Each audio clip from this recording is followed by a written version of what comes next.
Previous ఎఫార్జమ్స్లో మనం 179 వరకు చెప్పుకోవడం జరిగింది.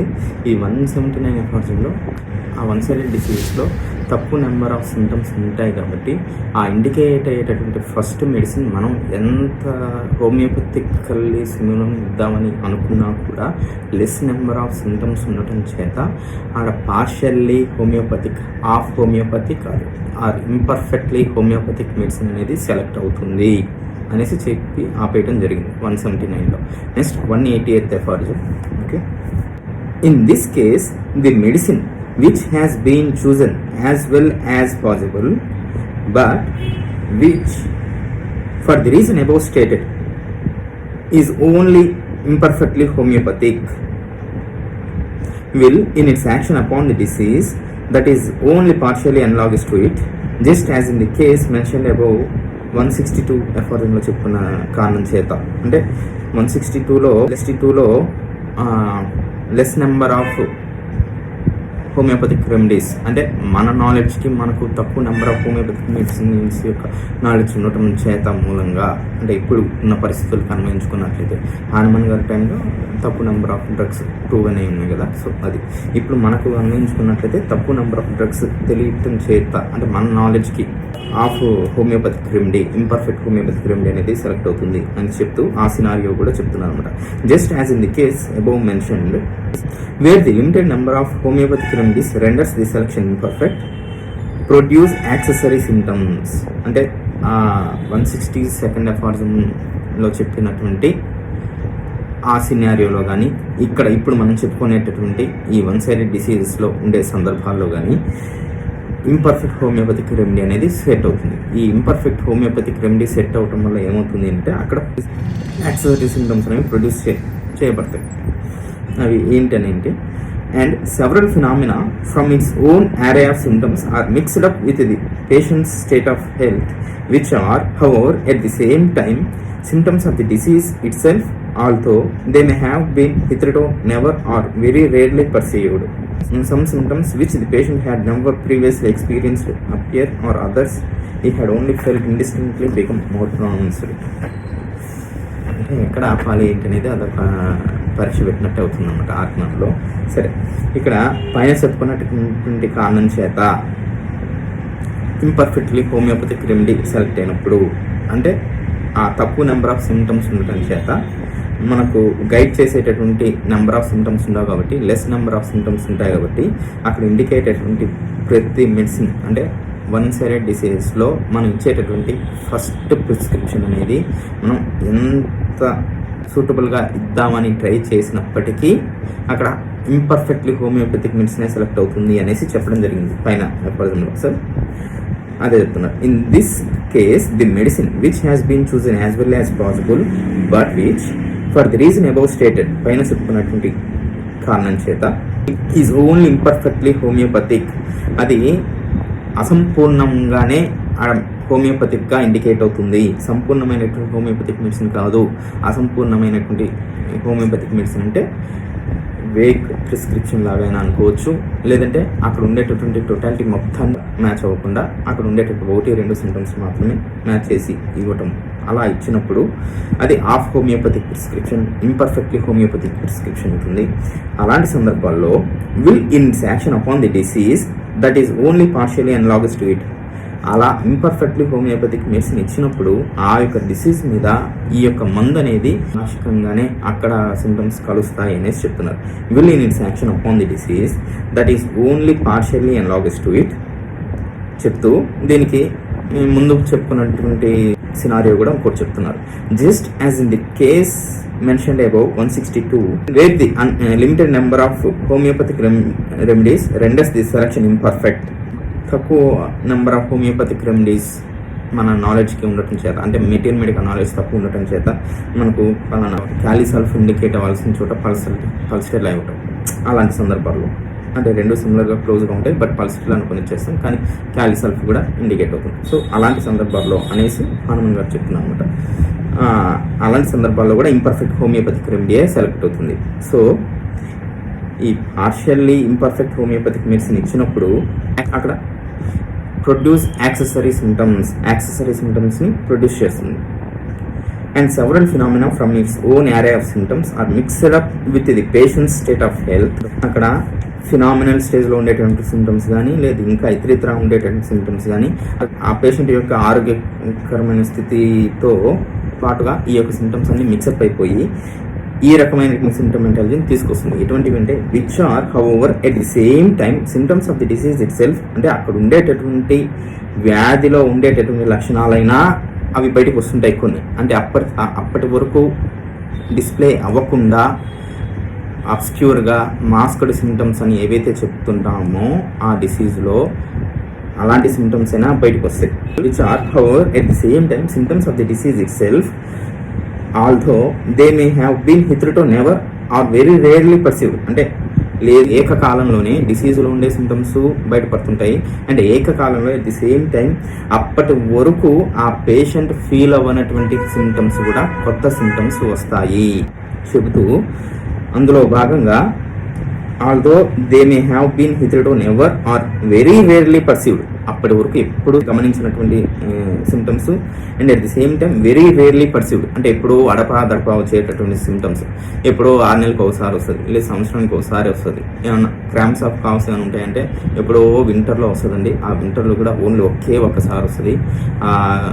జనవరి ఫిబ్రవరి మంత్స్లో బాగా చల్లగుంటుందిగా ఆ మంత్స్లో ఒక్కసారే వస్తుంది. నాకు వచ్చింది అంటే సంవత్సరానికి ఒకసారి వస్తుంది. అలా ఒక 3-4 సంవత్సరాలు నేను గమనిస్తున్నా అనేసి అలా ఎప్పుడో చెప్పేటటువంటి సిమ్టమ్స్ కూడా ఇంకొంచెం బాగా ప్రస్ఫుటంగా బయట కనపడటం అనేది జరుగుతుంది ఈ యాక్సెసరీ సిమ్టమ్స్ని ప్రొడ్యూస్ చేసే క్రమంలో. Okay, some symptoms which the patient had never previously experienced appear. ఇంకొన్ని లక్షణాలు కానీ అన్నట్లయితే అసలు దానికి ముందు పేషెంట్ ఎప్పుడు అతని యొక్క అనుభవపూర్వకంగా ఎప్పుడు ఆ సిమ్టమ్స్ని ఎక్స్పీరియన్స్ చేసి ఉండరనమాట. అంటే కంప్లీట్లీ ఎంటైర్లీ కొత్త సిమ్టమ్స్ అయినా వస్తుంటాయి. Or others he had only felt indistinctly become pronounced, లేదా అప్పటి వరకు ఎప్పుడో ఒకసారి ఏమండి నాకు 3 నెలలకి 4 నెలలకి ఒకసారి మోషన్ హార్డ్గా వస్తుంది, లేదంటే 6 నెలలకు ఒకసారి చీకుల నుంచి రక్తం వస్తుంది. ఇలాంటివి ఎప్పుడో అడపా ఉండేటటువంటి సిమ్టమ్స్ అప్పటి వరకు చాలా రేర్గా ఇండిస్టింక్ట్గా అస్పష్టంగా ఎప్పుడో ఒకసారి వచ్చేటటువంటి లక్షణాలు కూడా ఇప్పుడు ఈ యాక్సెసరీ సిమ్టమ్స్ని ప్రొడ్యూస్ చేసే క్రమంలో అవి ఇంకొంచెం మోర్ ప్రొనౌన్స్డ్గా, అంటే ఇంకొంచెం ఎక్కువ ఫ్రీక్వెంట్గా వస్తూ ఉంటాయి అన్నమాట. అది next 181. Let it not be objected that the accessory phenomena and new symptoms of this disease that now appear should be laid to the account of the medicament just employed. ఇప్పుడు మనం మెడిసిన్ ఇచ్చాం, ఆ medicine ఇచ్చిన తర్వాత accessory symptoms అనేవి produce అయ్యాయి. ఈ accessory symptoms అనేవి ఓన్లీ మెడిసిన్స్ మూలంగానే వచ్చిందా, మెడిసిన్ యొక్క ప్రభావం వల్లనే వచ్చిందా అనేసి డౌట్ ఉండొచ్చు. దానికి హనుమాన్ గారు క్లియర్ చేస్తున్నారు ఏ ఫార్ములో. Let it not be objected that the accessory phenomena and new symptoms of this disease that now appear should be laid to the account of the medicament just employed. అంటే మనం ఇప్పుడే ఇచ్చినటువంటి మెడిసిన్ యొక్క ప్రభావంలో మాత్రమే ఈ యొక్క సిమ్టమ్స్ బయటపడుతున్నాయి, ఈ యొక్క కొత్త సిమ్టమ్స్ బయటపడుతున్నాయి. లేదంటే అప్పటి వరకు అడపాదడపగా వచ్చేటటువంటి లక్షణాలైనా ఇప్పుడు ప్రొనౌన్స్డ్గా కొంచెం మోర్ స్ట్రైకింగ్గా బయటికి పడుతున్నాయంటే మనం ఇచ్చినటువంటి మెడిసిన్ మూలంగానే వస్తుంది తప్ప మరి ఇంకా ఏ ఇతరితర కారణాలు కాదు. సో మనం అభ్యంతరం వ్యక్తం చేయాల్సిన అవసరం లేదు, ఇదంతా కూడా ఈ మెడిసిన్లో భాగంగానే వస్తుంది అనేసి చెప్తున్నారు అనమాట. Let it not be objected that the accessory phenomena and new symptoms of this disease that now appear should be laid to the account of the medicament just employed. They owe their origin. ఇక్కడ printing mistake ఉన్నట్టుంది, అక్కడ ఆరిజిన్లో ఐ అనేది అవ్వలేదు, so correct చేసుకోండి. They owe their origin to it certainly but they are always only symptoms of such a nature as this disease was itself capable of producing in this organism. ఆ యొక్క కొత్త సిమ్టమ్స్ అనేసి ఏవైతే బయటపడుతున్నాయో అవి ఖచ్చితంగా ఈ యొక్క మెడిసినే దానికి కారణమవుతుంది అని చెప్తూ, but they are always only symptoms of such a nature as this disease was it self capable of producing in this organism. అంటే ఈ వ్యాధిలో ఈ ఆర్గానిజం అంటే ఈ జీవిలో ఉత్పత్తి చేయగలిగ స్వభావం ఉన్నటువంటి లక్షణాలు మాత్రమే బయటకు వస్తాయన్నమాట. For example long standing migraine headaches కేసుతో మన దగ్గరికి రావడం జరిగింది ఒక పేషెంట్. అది వన్ సైడెడ్గా ఉన్నటువంటి కంప్లైంట్ అనుకోండి. ఫర్ ఎగ్జాంపుల్ అక్కడ ఆ యొక్క హెడేక్ సిమ్టమ్స్ తప్ప మిగిలిన ఇతర కంప్లైంట్స్ వేటిల్లోనూ ఒక క్లారిటీ స్పష్టత అనేది లేదు. అంటే ఓన్లీ ఆ హెడేక్ ఒక్కటే ఉంది, ఆ హెడేక్ దీర్ఘకాలికంగా ఉంది. అండ్ నెక్స్ట్ ఆ హెడేక్ సంబంధించిన సిమ్టమ్స్ అంటే నాకు ఎండలోకి వెళ్తే తలనొప్పి పెరుగుతుందండి. ఎప్పటి నుంచి ఉంది? చాలా ఏళ్ళ బట్టి నుంచి, ఒక 15-20 సంవత్సరాల నుంచి ఉంది. ఓకే, అప్పట్లో ఇంకా ఇతర ఇబ్బందులు కూడా ఉండేవి, నాకు అవన్నీ తగ్గిపోయాయి. ఇప్పుడు ఓన్లీ హెడేక్ మాత్రమే ఉంటుంది. ఆ హెడేక్ వచ్చినప్పుడు హెడేక్ ఉన్నంత 1 గంట 2 గంటలు ఉంటుంది. ఆ ఉన్నంత టైంలో మనకు కళ్ళు మసకలుగా ఉంటుంది. అంటే హెడేక్ విత్ డిమ్ విజన్ అనేసి చెప్తున్నాడు పేషెంట్.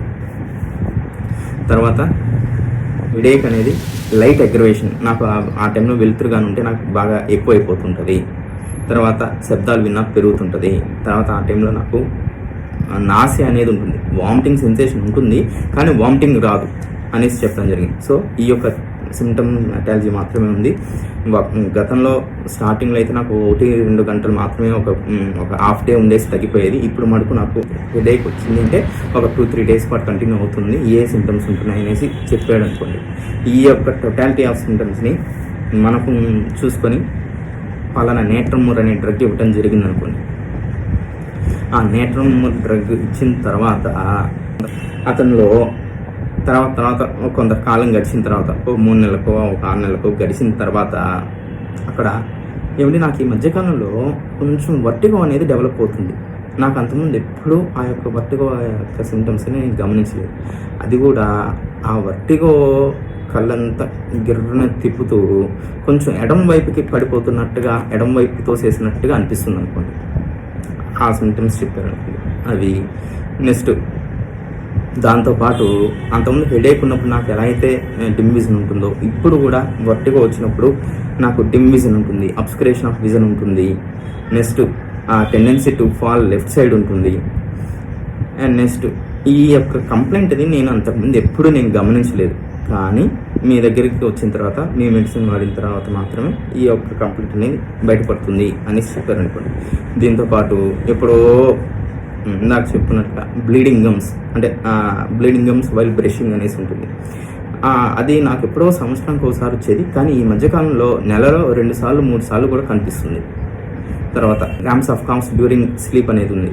అది కూడా అది ఎప్పుడో కూడా నాకు సంవత్సరంలో ఒకసారి ఆ చలికాలంలోనే వచ్చేదండి. ఇప్పుడైతే రెగ్యులర్గా వస్తుంది, అంటే 15 రోజులకి 20 రోజులకి ఒకసారి ఫ్రీక్వెంట్గా వస్తుంది అనుకోండి. సో ఇక్కడ మనం నేట్రమూర్ వేసిన తర్వాత డెవలప్ అయినటువంటి సిమ్టమ్స్ సేమ్ అక్కడ ఆ ఇండివిజువల్లో ఏ నేట్రమూర్లో ఒక 1000-2000 సిమ్టమ్స్ ఉండనివ్వండి, కానీ అక్కడ ఆ ఇండివిజువల్లో ఆ టైంలో అతని యొక్క ఆరోగ్య ప్రమాణాలకి సరిపడా ఏ సిమ్టమ్స్ అయితే బయటికి రావడానికి ససెప్టబుల్గా ఉన్నాయో, సో ఆ మెడిసిన్లో ఉండేటటువంటి ససెప్టబుల్గా ఉండేటటువంటి సిమ్టమ్స్ మాత్రమే బయటకు వస్తాయన్నమాట. అంటే మనం 155th ఎఫార్జన్లో చెప్పుకున్నట్లుగా, అంటే మనం మెడిసిన్ ఇచ్చినప్పుడు I say without any considerable disturbance అనేసి హనుమాన్ గారు స్టార్ట్ చేస్తారనమాట. అంటే నేను మెడిసిన్ ఇచ్చిన తర్వాత మెడిసిన్లో ఉండేటువంటి 2000-3000 సిమ్టమ్స్ ఏవి కూడా అక్కడికి రావు. పేషెంట్ ఏ సిమ్టమ్స్తో అయితే బాగా ఎక్సైటెడ్గా అయిపోయి, ఏ సిమ్టమ్స్తో అయితే బాగా ఇరిటేటెడ్గా ఉన్నాయో ఆ భాగంలో ఉండేటటువంటి సిమ్టమ్స్ మాత్రమే ఆ డ్రగ్లో అక్కడికి కార్యాచరణలోకి వచ్చేసి అక్కడ క్యూరేటివ్ ప్రాసెస్ని ఫినిష్ చేసేసి మిగిలిన సిమ్టమ్స్ ఏవి కూడా బయటికి రావు అని చెప్పడం జరిగిందో, అలాగే ఈ 1-sided డిసీజెస్లో మనం ఇచ్చినటువంటి ఆ ఫస్ట్ ఇంపర్ఫెక్ట్లీ హోమియోపతిక్ రెమెడీ ఇచ్చినప్పుడు ఆ డ్రగ్లో ఉండేటటువంటి అన్ని సిమ్టమ్స్ కూడా ఈ పేషెంట్లో బయటికి రావాల్సిన అవసరం లేదు. ఆ పేషెంట్ ఆ టైంకి ఆ వ్యాధిలో వేటికైతే ససెప్టబుల్గా ఉంటాడో ఆ లక్షణాలు మాత్రమే బయటకు వస్తాయన్నమాట. ఇందాక మనం చెప్పుకున్నటువంటి కేసు ఎగ్జాంపుల్లో నేట్రమోర్ ఇచ్చిన తర్వాత ఆ పేషెంట్కి హెడేక్స్ క్రమంగా తగ్గుతూ నాకు vertigo tendency to fall left side ఉంటుంది. నెక్స్ట్ ఆ వర్టిగో వచ్చినప్పుడు నాకు కళ్ళు మసకలు వస్తున్నాయి. అండ్ నెక్స్ట్ నాకు బ్లీడింగ్ గమ్స్ అనేవి అంతకుముందు ఎప్పుడో సంవత్సరంలో ఒకసారి, అది కూడా సమ్మర్లో మాత్రమే ఉండేది. ఈ మధ్యకాలంలో నాకు నెలలో 2 సార్లు 3 సార్లు వస్తున్నాయి. నెక్స్ట్ ఆ cramps of calves during sleep అనేవి, అవి కూడా అంతకుముందు నాకు సంవత్సరంలో ఒకసారి వచ్చేది. అది వింటర్లో ఆ జనవరి మంత్లోనే వచ్చేది, అంటే బాగా చలి ఎక్కువ ఉంటుంది కదా. కానీ ఇప్పుడు అంత చలి ఎక్కువ లేకపోయినప్పటికీ నాకు క్రాంప్స్ ఆఫ్ కాఫ్స్ అనేవి వస్తున్నాయి. లేదు మోషన్ హార్డ్గా వచ్చి బ్లడ్ పడుతూ ఉండటం, అది కూడా నేను ఎప్పుడో ఒకసారి సమ్మర్లో నాన్ వెజ్ తిన్నప్పుడే నాకు ఆ కంప్లైంట్ వచ్చేది. కానీ ఇప్పుడు నేను నార్మల్ డేస్లో విడి రోజుల్లో నాన్ వెజ్ తింటున్నప్పటికీ నాకు వస్తున్నాయి.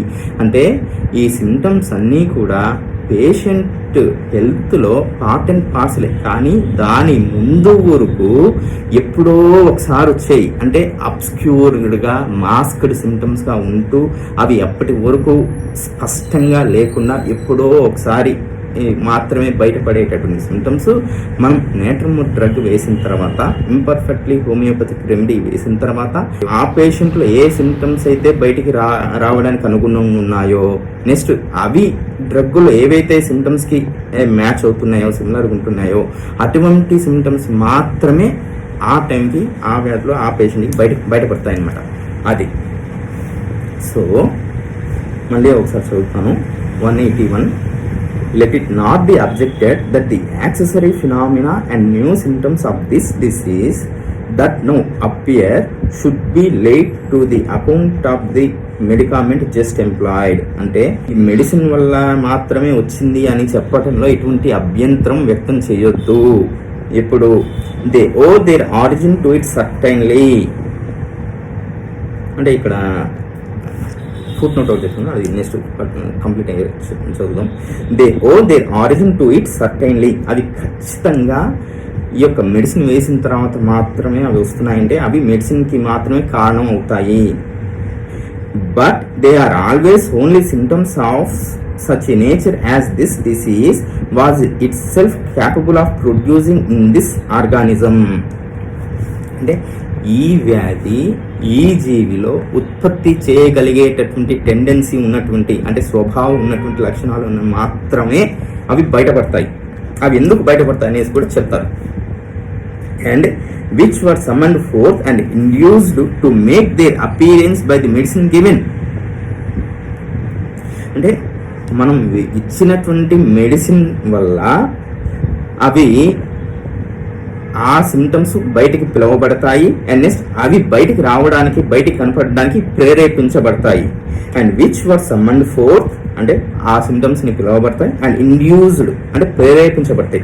To make their appearance by the medicine given. మనం ఇచ్చినటువంటి మెడిసిన్ వల్ల అవి ప్రేరేపించబడి బయటికి కనపడేలాగా, బయటికి వ్యక్తమయ్యేలాగా, బయటికి డిస్ప్లే చేస్తాయి. అక్కడ ఉన్నటువంటి సిమ్టమ్స్, అక్కడ మామూలుగా ఒక 20 సిమ్టమ్స్ ఉన్నట్లయితే ఆ మెడిసిన్ ఇవ్వడానికి ముందు వరకు ఒక 5 సిమ్టమ్స్, ఒక 6 సిమ్టమ్స్ ఉన్నది కాస్త మనం మెడిసిన్ ఇచ్చిన తర్వాత ఆ యొక్క వన్ సైడెడ్ డిసీజ్, ఆ యొక్క క్రానిక్ సిటీ అనేది పోయే క్రమంలో అక్కడ డిసీజ్ అనేది మోర్ క్లారిఫై ఇంకా మారుతూ వచ్చే క్రమంలో, అంటే వైటల్ స్ట్రెంత్ ఇంప్రూవ్ అయ్యి అతనిలో ఎటువంటి సిమ్టమ్స్ అయితే రావాలి అనేసి ఉంటుంటాయో ఆ సిమ్టమ్స్ మాత్రమే బయటకు వచ్చేలా చేస్తాయి అన్నమాట. which were summoned forth and induced to make their appearance by the medicine given owing to its power to cause similar symptoms. ఇదన్నమాట. అంటే ఎందుకు ఆ సిమ్టమ్స్ మాత్రమే బయటకు వస్తున్నాయి, మిగిలిన ఇతరితర 2000 సిమ్టమ్స్ ఎందుకు బయటికి రావట్లేదు? Owing to its power to cause similar symptoms. మనం ఇచ్చేది సింగిల్ పిల్, అది కూడా హోమియోపతికల్గా, అంటే ఇంపర్ఫెక్ట్లీ హోమియోపతిక్ మెడిసిన్ అనేది ఇస్తుంది. సో అలా ఇచ్చినట్టు మెడిసిన్ అనేది డ్రగ్ ప్రూవింగ్ని తీసుకురాగలిగినంత సమర్థత అనేది ఉండదు. సో అక్కడ ఏవైతే ఆ ఇండివిజువల్లో ససెప్టబుల్గా ఉంటాయో ఆ సిమ్టమ్స్ ఆ మెడిసిన్లో మ్యాచ్ అయినప్పుడు అవి మాత్రమే బయటికి ప్రేరేపించబడతాయి, బయటికి డిస్ప్లే అవగతం అవుతాయి అన్నమాట. అప్పటి వరకు అబ్స్క్యూర్డ్గా మాస్క్గా ఉన్నటువంటి symptoms. and which were summoned forth and induced to make their appearance by the medicine given owing to its power to cause similar symptoms. అంటే ఆ యొక్క మెడిసిన్కి సేమ్ సిమిలర్ సిమ్టమ్స్ మాత్రమే బయటికి తీసుకొని రాగలిగినటువంటి ప్రొడ్యూస్ చేయగలిగినటువంటి పవర్ అనేది ఉంటుంది. అంతే తప్పితే ఇంకా మెడిసిన్లో ఉన్నటువంటి మిగిలిన 1000-2000 సిమ్టమ్స్ అన్నిటినీ బయటికి తీసుకొని రాగలిగిన పవర్ అనేది ఆ మెడిసిన్కి ఉండదు. ఎప్పుడు మనం సింగిల్ డోస్లో ఇచ్చినప్పుడు మాత్రమే అదనమాట.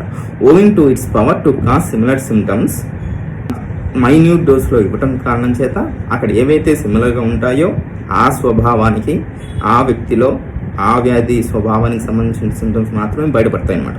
Okay, in a word we have to regard the whole collection of symptoms now perceptible as belonging to the disease itself as the actual existing condition and to direct our further treatment accordingly. ఒక్క మాటలో చెప్పాలంటే we have to regard the whole collection of symptoms now perceptible as belonging to the disease itself. అంటే ఈ imperfectly homoeopathic medicine ఇచ్చిన తర్వాత అప్పటి వరకు patient experience అవ్వనటువంటి కొత్త సిమ్టమ్స్ వస్తాయి. And at the same time అప్పటి వరకు పేషెంట్ ఎప్పుడో ఒకసారి అడపా నాకు ఎప్పుడో ఒకసారి వచ్చేటటువంటి కంప్లైంట్స్ మాత్రమే ఉంది. అస్పష్టంగా లేదు చాలా గ్యాప్తో ఉండేటువంటి లాంగ్ ఫ్రీక్వెంట్గా వచ్చేటువంటి సిమ్టమ్స్ అవి కూడా ఫ్రీక్వెంట్గా వస్తూ ఉంటాయి. ఇలాంటి సిమ్టమ్స్ కూడా ఇవన్నీ కలగలుపుకొని వీటన్నిటిని కూడా ఆ వ్యాధికి సంబంధించినటువంటి లక్షణాలను గానే మనం పరిగణించుకోవాలి. In a word, we have to regard the whole collection of symptoms now perceptible. అంటే ఇప్పుడు అంటే ఆ మెడిసిన్ వేయడానికి ముందు ఉన్నటువంటి సిమ్టమ్స్, మెడిసిన్ వేసిన తర్వాత వచ్చినటువంటి కొత్త సిమ్టమ్స్ కానీ ఇంకేం మిగిలిన ఇతర సిమ్టమ్స్ అన్నిటినీ as belonging to the disease itself, అవన్నీ కూడా ఆ వ్యాధికి సంబంధించినటువంటి మాత్రమే పరిగణించుకోవాలి. As the actual existing condition, ఇంకా వాస్తవంగా మాట్లాడుకోవాల్సి వస్తే ఆ పేషెంట్లో నాకు చెప్పుకున్నాం కదా, ఒక 20 సిమ్టమ్స్ కానీ ఆ వ్యాధిలో ఆ పేషెంట్లో డిస్ప్లే అవ్వాల్సిన సిమ్టమ్స్ ఉన్నట్లయితే మనం మెడిసిన్ వేయడానికి ముందు ఒక 5 సిమ్టమ్సే ఉన్నాయి, ఆ తర్వాత ఇంకొక 10-15 సిమ్టమ్స్ బయటకు పడతాయి. సో ఆ మొత్తంగా అంటే మెడిసిన్ ఇవ్వడానికి ముందున్నటువంటి 5 సిమ్టమ్స్, మెడిసిన్ వచ్చిన తర్వాత బయటపడేటటువంటి ఎక్స్ట్రా సిమ్టమ్స్ ఒక 10-15 సిమ్టమ్స్ అన్నిటినీ కలుపుకొని అది ఆ పేషెంట్లో ఉండవలసినటువంటి యాక్చువల్ డిసీజ్డ్ కండిషన్ అన్నమాట. అయితే ఈ 1 సైడెడ్లో భాగంగా అవన్నీ మసకబారిపోయి ఓన్లీ ఒకే ఒక కంప్లైంట్, ప్రైమరీ కంప్లైంట్ మాత్రమే ఎగ్జిబిట్ అవుతూ డిస్ప్లే అవుతూ ఉంటుంటుంది. సో మనం ఈ రకంగా మెడిసిన్ ఇచ్చినప్పుడు దానికి సిమిలర్ సిమ్టమ్స్ మాత్రమే అవి బయటపడ్డప్పుడు ఆ మొత్తాన్ని డిసీజ్డ్ కండిషన్గా తీసుకొని అప్పుడు నెక్స్ట్ దానికి అనుగుణంగా మనం మెడిసిన్ అనేది ఇచ్చుకోవాల్సి వస్తుంది. As the actual existing condition, అదే వాస్తవంగా ఉండాల్సినటువంటి condition. And to direct our further treatment accordingly, దీనిని అనుసరించుకొని నెక్స్ట్ మన ఫర్దర్ ట్రీట్మెంట్ అనేది ఉంటుంది అనేసి చెప్తున్నాను. ఓకే, అండ్ నెక్స్ట్ ఇక్కడ ఫుట్ నోట్ ఒకటి ఇచ్చారు కదా, అదొకటి చదువుతాను. అంటే మనం ఇచ్చినటువంటి మెడిసిన్ మాత్రమే ఆ కొత్తగా వచ్చినటువంటి సిమ్టమ్స్ కారణం అనేసి చెబుతూ అక్కడ ఇంకా ఆ మెడిసిన్ కారణం కాకుండా ఇంకేవి కారణాలు అయ్యి ఉండొచ్చు, సో వాటన్నిటినీ కూడా తీసేయంగా అప్పుడు మాత్రమే మనం దాన్ని మెడిసిన్ మూలంగా వచ్చినటువంటి ఇదిగా కన్సిడరేషన్లోకి తీసుకోవాలి. లేదు అంటే అవి ఈ యొక్క తప్పిదాల మూలంగా తీసుకోవాలని చెప్తున్నారు. When they were not caused by an important error in regimen, ఒకవేళ ఆ యొక్క vertigo tendency to fall left side అనే కంప్లైంట్ అనేది డెవలప్ అయింది. అది ఒకవేళ అతనికి ఇంకేదన్నా ఈ డైటరీ రెజిమెన్లో భాగంగా తేడాలు చేయడం వల్ల కానీ ఏ వైలెంట్ ఎమోషన్, ఫర్ ఎగ్జాంపుల్ ఏదైనా ఆస్తి తగాదాలు వచ్చి ఒక అన్నాదమ్ముల మధ్య, లేదంటే ఇంకేదైనా బయట ఏదైనా కోర్టు వ్యవహారాలు ఏదైనా వైలెంట్ ఎమోషనల్ ఎక్సైట్మెంట్ అనేది కారణమైంది, ఆ యొక్క ఎక్స్ట్రీమ్ ఎమోషన్స్కి ఇదైనప్పుడు ఆటోమేటిక్గా ఫెయింటింగ్ కానీ వర్టిగో కానీ ఇలాంటి కంప్లైంట్స్ అనేవి వస్తూ ఉంటాయి. సో ఇలాంటివి జరిగినా కూడా వచ్చుండొచ్చు. Or a tumultuous revolution in the organism, అంటే ఒక విప్లవాత్మకమైన అల్లకల్లోలం జరగచ్చు. వాటికి సచ్ యాజ్ ఎగ్జాంపుల్స్ చెప్తున్నారు, such as the occurrence or cessation of the menses, అంటే ఒకవేళ అక్కడ మెన్సెస్ కంప్లీట్గా ఆగిపోవడం అన్నా జరిగింది, లేదంటే మళ్ళీ రీఅపియరెన్స్ అన్నా అయి ఉండొచ్చు. simultaneous revolution in the organism such as the occurrence or cessation of the menses, conception, childbirth and so forth. Pregnancy అయినా లేదంటే చైల్డ్ బర్త్ అయినా ఇలాంటి సందర్భాల్లో కొత్త మన వైటల్ ఫోర్స్ కొత్త సిమ్టమ్స్ని ప్రొడ్యూస్ చేయడానికి అవకాశం ఉండొచ్చు అని చెప్తూ, ఎప్పుడైతే ఇలాంటివేవి కూడా కారణాలు కాకపోతే అక్కడ డెవలప్ అయినటువంటి కొత్త సిమ్టమటాలజీకి ఎక్స్టర్నల్ ఫ్యాక్టర్స్ ఏవి కూడా కాకపోతే అప్పుడు అవన్నీ కూడా ఆ మెడిసిన్స్కి మాత్రమే ఆపాదించుకోవాలి. మనం ఇచ్చినటువంటి ఇంపర్ఫెక్ట్లీ హోమియోపతిక్ మెడిసిన్కి దాన్ని ఆపాదించుకోవాలని చెప్తున్నాను అనమాట. when they were not caused by an important error in regimen, a violent emotion or a tumultuous revolution in the organism such as the occurrence or cessation of the menses, conception, childbirth and so forth, ఇలాంటివేవి కూడా కాకపోతే అప్పుడు ఇదంతా కూడా entirely ఆ credit అంతా కూడా ఆ మెడిసిన్కి ఇచ్చుకోవాలని చెప్తున్నాను. మళ్ళీ ఇంకొకసారి చదువుతాను. 181. Let it not be objected that the accessory phenomena and new symptoms of this disease that now appear should be laid to the account of the medicament just employed. మనం ఇప్పుడే ఇచ్చినటువంటి ఆ మెడిసిన్ కారణంగానే అక్కడ ఉండే ఆ సింటమ్స్ అన్ని కొత్తగా వస్తున్నాయి అనే దాంట్లో ఎటువంటి అభ్యంతరం వ్యక్తం చేయాల్సిన అవసరం లేదు. They owe their origin to it certainly. అవి అక్కడ కంప్లైంట్స్ రావడానికి వాడి యొక్క ఆరిజిన్ మటుకు ఆ మెడిసినే, దాంట్లో ఖచ్చితం అది. They owe their origin to it certainly, but they are always only symptoms of such a nature as this disease was itself capable of producing in this organism. ఈ వ్యాధి ఈ జీవిలో ఉత్పత్తి చేయగలిగేటటువంటి లక్షణాలని మాత్రమే అది ప్రొడ్యూస్ చేస్తుంది మనం ఇచ్చినటువంటి medicine, and which were summoned forth and induced to make their appearance by the medicine given. వాటన్నిటిని ఈ యొక్క మనం ఇచ్చినట్టు మెడిసిన్ చేత అవి పిలువబడతాయి, అవి ప్రేరేపించబడతాయి. Owing to its power to cause similar symptoms. ఎందుకు ఏంటి అంటే 155th ఎఫార్జన్లో చెప్పుకున్నట్లుగానే, అంటే ఏవైతే మెడిసిన్ ఇచ్చినప్పుడు డ్రగ్లో ఉన్నటువంటి 2000-3000 సిమ్టమ్స్ కాకుండా అక్కడ ఏవైతే సిమ్టమాటాలజీకి ఈక్వల్గా సాగుణ్యంగా ఉండేటటువంటి సిమ్టమ్స్ ఏవైతే ఉంటాయో అవి మాత్రమే బయటకు వచ్చినట్లుగా ఇక్కడ కూడా ఈ వన్ సైడెడ్ డిసీజ్లో ఏవైతే మాస్క్డ్గా అబ్స్కూర్గా ఉండిపోయాయో మనం ఇచ్చినటువంటి మెడిసిన్ కారణం చేత వైటల్ స్ట్రెంత్ ఇంప్రూవ్ అయ్యి ఏవైతే ఆ కండిషన్కి ఆ యొక్క ఆరోగ్య ప్రమాణాలకి ఆ యొక్క పరిస్థితులకి ఏవైతే బయటికి రావాలి అన్నట్టుగా ఉంటుందో ఆ సిమ్టమ్స్ మాత్రమే బయటకు వస్తాయి. In a word, we have to regard the whole collection of symptoms now perceptible as belonging to the disease itself. ఒక్క మాటలో చెప్పాలంటే ఇప్పుడు ఉన్నటువంటి సిమ్టమ్స్ అన్నిటినీ కూడా కలగలుపుకొని ఇదంతా కూడా అక్కడ ఉన్నటువంటి డిసీజ్కి మాత్రమే ఆపాదించుకోవాలి. As the actual existing condition, ఇదే వాస్తవంగా అక్కడ ఉండేటటువంటి condition, and to direct our further treatment accordingly. దీన్ని అనుసరించుకొని దీని తర్వాత మన ట్రీట్మెంట్ అనేది ఉంటుంది అనేసి చెప్తున్నాను అనమాట. ఓకే, ఇది ఎఫార్జన్ వైజ్. దీనికి సంబంధించి ఏంటి అంటే ఇదంతా హానిమన్ గారు ఒక్క ఎఫార్జన్లో చెప్పేశారు. కానీ మనం ఈ రకమైనటువంటి వన్ సైడెడ్ డిసీజ్లో మనం మెడిసిన్ ఇచ్చినప్పుడు అంత త్వరగా జరుగుతుందా అంటే ఒక్కొక్క కేసులో కొన్ని నెలలు పట్టచ్చు, కొన్ని సంవత్సరాలైనా పట్టచ్చు.